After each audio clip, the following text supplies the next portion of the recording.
Ce cours est dédié à la réussite dans tous les domaines, Torah, Virat Shamayim, Bezrat Hashem, de Eliyahu ben Naomi Rachel Sarah. Chers amis, lorsqu'on nous parle des Yamim Noraim, des jours redoutables, Rosh Hashanah, Yom Kippour, etc., il est écrit dans le passouk Aryeh Sha'ag Milo Ira.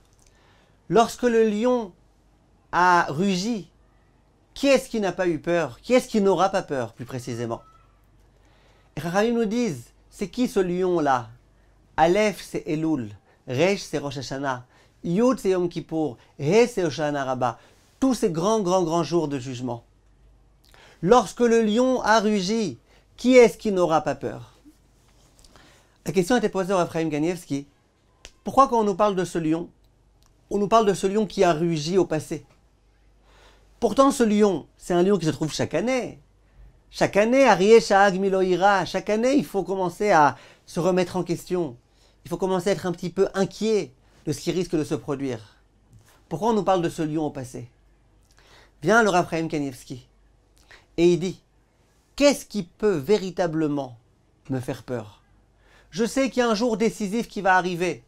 Mais je peux me dire, bon ok, ça va, de toute façon les gens y vivent, pas de problème. Qu'est-ce qui peut me rappeler? C'est qui ce lion-là qui est en train de me menacer et qui me dit où tu fais tes chouvas, où tu es mal? C'est qui? Eh bien c'est le lion de toute l'année passée. Chers amis, nous avons passé une année extrêmement difficile, vous le savez, extrêmement douloureuse. Nous avons perdu des tas de gens, de tzadikim, de gens Yerei Shamayim, plein de gens. Et combien de catastrophes, et combien de désastres. Terrible l'année qu'on a passée. Aryeh Sha'ag, c'est cette année-là, avec toutes les difficultés, les souffrances, les catastrophes qui ont eu. Cette année-là, c'est le lion qui hurle et qui dit « Qu'est-ce que tu crois? Ça a eu lieu quand tout ça? Quand ça a été décidé tout ça ?» À Rosh Hashanah passé. Rosh Hashanah passé, ça a été décidé tout ce qui allait se passer avec le Covid, tout ce qui allait se passer avec le drame de Méron, tout ce qui allait se passer avec tous les drames qu'il y a eu dans le monde entier. Ça, c'est un lion qui hurle et qui dit « Réveillez-vous, réveillez-vous, il y a encore du temps maintenant jusqu'au prochain Rosh Hashanah. Vous voulez une année meilleure, Bezrat Hashem? Il y a du temps. Remettez-vous en question. Posez-vous des questions. Revenez vers Hashem. » C'est pour ça qu'on parle au passé. Le lion, c'est l'année passée avec toutes ces difficultés. C'est elle qui nous remet en question et qui nous dit « Réveillez-vous, réveillez-vous. » Et là, nous allons arriver, Bezrat Hashem, au Slichot. Et dans les Slichot, nous disons à Hashem, Hashem pardonne-nous, Hashem pardonne-nous, Hashem pardonne-nous.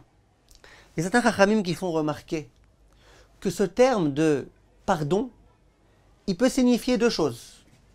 Première chose, il y a quelqu'un auquel j'ai fait du mal, quelqu'un que j'ai fait souffrir, quelqu'un auquel j'ai fait perdre beaucoup d'argent.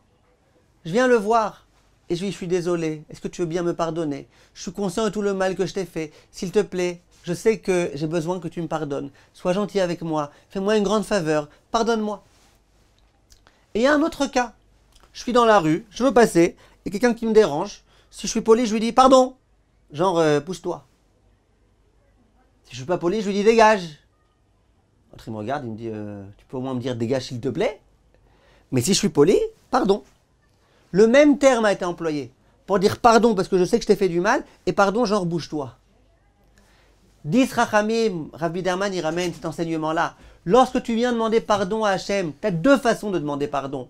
Tu peux dire à Hachem, pardon, je sais que j'ai mal agi cette année, je sais que j'ai commis des avérotes, je sais que j'ai besoin d'une immense miséricorde, je sais que l'année prochaine, elle va dépendre de mes tfilotes, de ma teshuva en ce moment.